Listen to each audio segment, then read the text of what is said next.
Hello, स्वागत है channel 360 degree GS में। और मैं अमित कुमार एक बार फिर से आपके लिए एक नया वीडियो लेकर आया हूं। और आज की जो वीडियो है उसका जो टॉपिक है वो है आधार कार्ड। बिल्कुल आधार कार्ड, लेकिन वो हम लोग के आधार कार्ड नहीं बल्कि पशुओं का आधार कार्ड। जो पशुओं में ईयर टैग लगाया जाता है उसे मैंने पशुओं का आधार कार्ड नाम दिया है। इसलिए कि जिस तरह हम लोग अपना आधार कार्ड बनवाते हैं तो हम लोग के आधार कार्ड में हम लोग का टोटल बायोमेट्रिक डाटा इकट्ठा रहता है, जिससे हमारे संबंधित लगभग सारी जानकारी एक साथ हमें प्राप्त हो सकती है या सरकार को प्राप्त हो सकती है।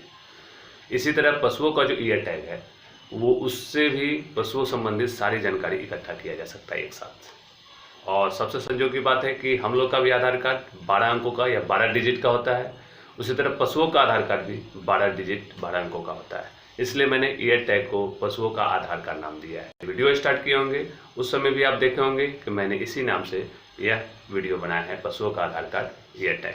तो अब जानते हैं ईयर टैग क्या होता है, कैसे होता है, इससे क्या लाभ है या इसका क्या सावधानियाँ इस समय रहनी चाहिए, इन सब बातों को हम अब इस वीडियो में जानेंगे। वो भी संक्षिप्त। यह जो ईयर टैग है इसे हम बोलचाल की भाषा में कनैली भी कहते हैं और यह सरकार द्वारा पूर्णतः निःशुल्क लगाया जाता है।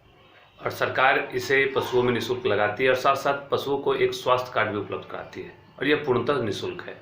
और इसे हर पशुओं को, खासकर पालतू पशुओं जो हमारा लाइव स्टॉक है, उसमें लगाना मस्ट रूप से अनिवार्य है। के माध्यम से पशु और पशु के जो पशु मालिक हैं उनकी जानकारी एक साथ इकट्ठी रहती है, जिससे सरकार को इनकी जानकारी इकट्ठा करके योजनाओं में या टीकाकरण उसका उपयोग करने में सरकार को काफ़ी फायदा हो जाता है। पशुओं का अगर इंश्योरेंस करवाते हैं तो उसके लिए भी ईयर टैग का होना अनिवार्य है और लाभदायक भी है, ताकि पशुओं का टोटल डाटा उस इंश्योरेंस के साथ अटैच हो जाता है। फिर कभी अगर आपको इंश्योरेंस क्लेम करना है तो उसका लाभ आप आसानी से ले सकते हैं। अगर ईयर टैग लगा हुआ है, जिसे कनैली कहते हैं, तो आराम से अगर पशु चोरी हो गया है या पशु खो गया है तो उसे आसानी से खोजा जा सकता है ईयर टैग से। तो ये सबसे बड़ा लाभ है।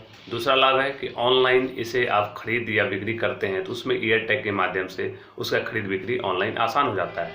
स्वास्थ्य कार्ड भी उसका आसानी से आप अटैच कर सकते हैं किसी कंपनी के साथ या किसी सरकार के साथ, या कहीं भी बनवा सकते हैं अगर ईयर टैग है तो, या कनैली है तो। टीकाकरण या पशुओं को अगर पेट में कीड़ा मारने की दवा दी गई है, वो पशुओं में दूध उत्पादन की क्षमता कितनी है, इन सारी डाटाओं को भी ईयर टैगिंग से प्राप्त किया जा सकता है या इकट्ठा किया जा सकता है।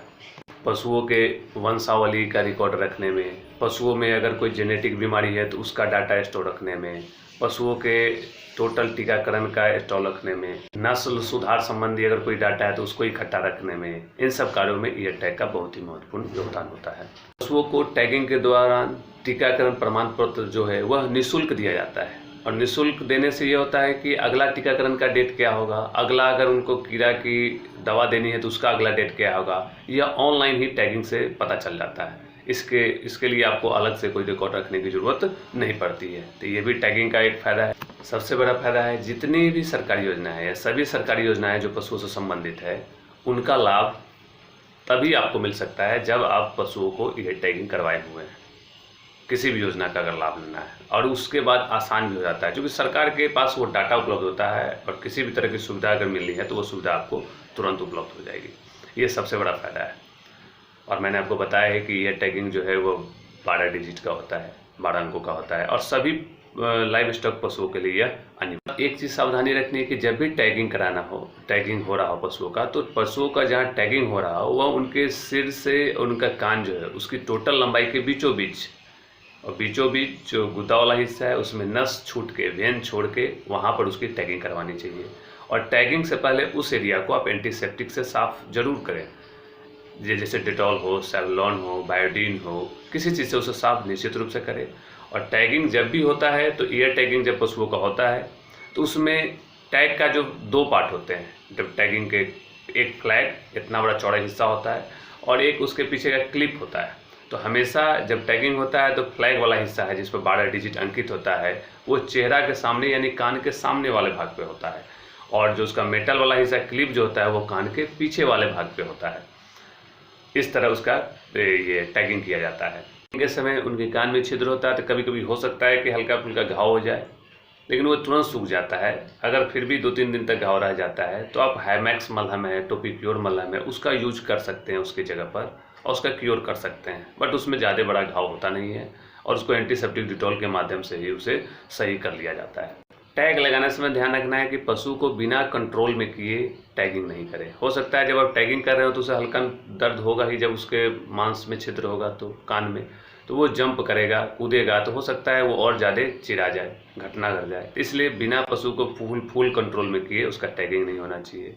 उसके बाद टैगिंग की जगह को साफ़ सुथरा रखना चाहिए।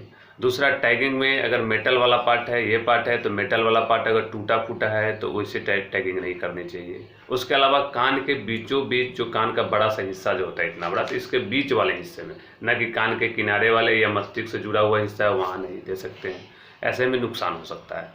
इसके अलावा अगर 12 डिजिट का टैगिंग पहले से किसी जानवर में लगा हुआ है तो दोबारा उसकी टैगिंग नहीं कराना चाहिए, नहीं तो डाटा 2 बार एंट्री होने पे डाटा के साथ प्रॉब्लम हो सकता है, आपको बाकी लाभ भी मिलने में दिक्कत हो सकती है।